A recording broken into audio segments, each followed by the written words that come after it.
जय माता दी दोस्तों, भक्ति युग में आप सभी का बहुत बहुत स्वागत है। माता रानी आप पर, आपके पूरे परिवार पर अपनी कृपा बनाए रखें। दोस्तों, आज मैं इस वीडियो में कामदा एकादशी व्रत कथा आप सभी से सुनाऊंगी। तो चलिए वीडियो को शुरू करते हैं। यह कथा भोगीपुर नाम के एक नगर की है, जिसके राजा थे पुंडरीक। भोगीपुर नगर में अप्सरा, किन्नर तथा गंधर्व रहते थे। इसी नगर में अत्यंत वैभवशाली स्त्री पुरुष ललिता और ललित रहते थे। उन दोनों के बीच इतना स्नेह था कि वह कुछ देर के लिए भी एक दूसरे से अलग नहीं रह पाते थे। ललित राजा के दरबार में एक दिन गंधर्वों के साथ गान करने पहुंचा, लेकिन गाते गाते उसे ललिता की याद आ गई और उसका सुर बिगड़ गया। इस पर क्रोधित राजा पुंडरीक ने ललित को राक्षस बनने का श्राप दे दिया और उसी क्षण ललित विशालकाय राक्षस बन गया। उसका शरीर 8 योजन का हो गया। उसकी पत्नी ललिता को इस बारे में मालूम हुआ तो वो बहुत दुखी हो गई और कोई रास्ता निकालने की कोशिश करने लगी। पति के पीछे पीछे घूमती ललिता विंध्याचल पर्वत जा पहुंची। वहां उसे श्रृंगी ऋषि मिले।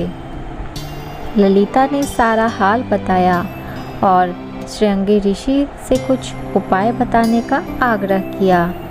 श्रृंगी ऋषि ने ललिता को कहा कि चैत्र शुक्ल एकादशी आने वाली है, जिसका नाम कामदा एकादशी है।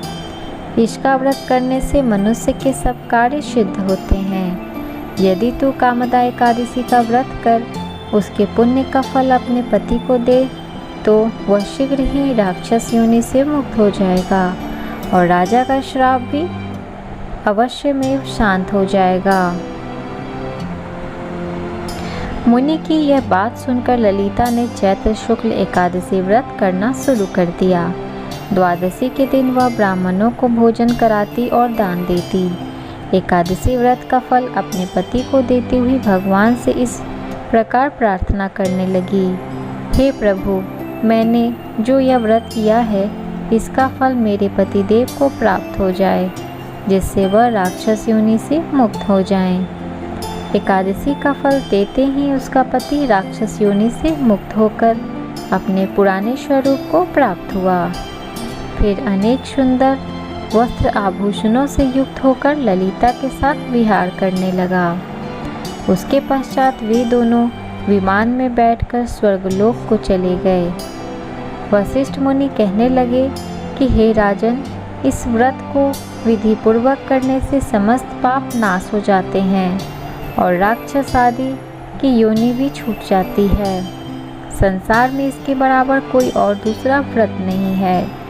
इसकी कथा पढ़ने या सुनने से वाजपेयी यज्ञ का फल प्राप्त होता है। तो दोस्तों, ये थी कामदा एकादशी की व्रत कथा जो कि मैंने आपसे शेयर की है। चलिए दोस्तों, अब मैं इस वीडियो में एक और चीज़ आप लोगों से शेयर करती हूँ। कामदा एकादशी व्रत का मंत्र क्या है, चलिए जानते हैं। ओम नमो नारायण, श्रीमन नारायण नारायण हरि हरि। ये पहला मंत्र है। दूसरा है ओम नमो नारायणाय नमः।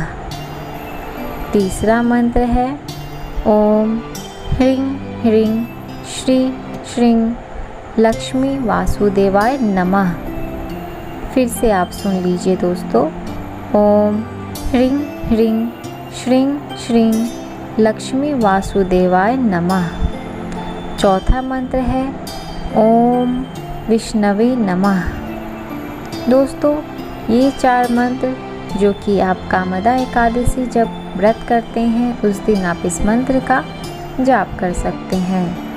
आप बोल करके भी जाप कर सकते हैं या धीरे धीरे बैठे बैठे आप कहीं भी इसका जाप आराम से कर सकते हैं। इसमें कोई गिनती नहीं है, आपकी श्रद्धा है, आपकी भक्ति है, आप जितना चाहे उतना जाप कर सकते हैं। तो दोस्तों अगर आपको ये मेरी वीडियो अच्छी लगी हो तो मेरे वीडियो को एक लाइक ज़रूर दें, अपने दोस्तों के साथ ज़रूर शेयर करें। और अगर आप मेरे चैनल को पहली बार देख रहे हैं तो मेरे चैनल को सब्सक्राइब कर लें। मैं इसी तरह की जानकारी लेकर हमेशा आती रहती हूँ। धन्यवाद।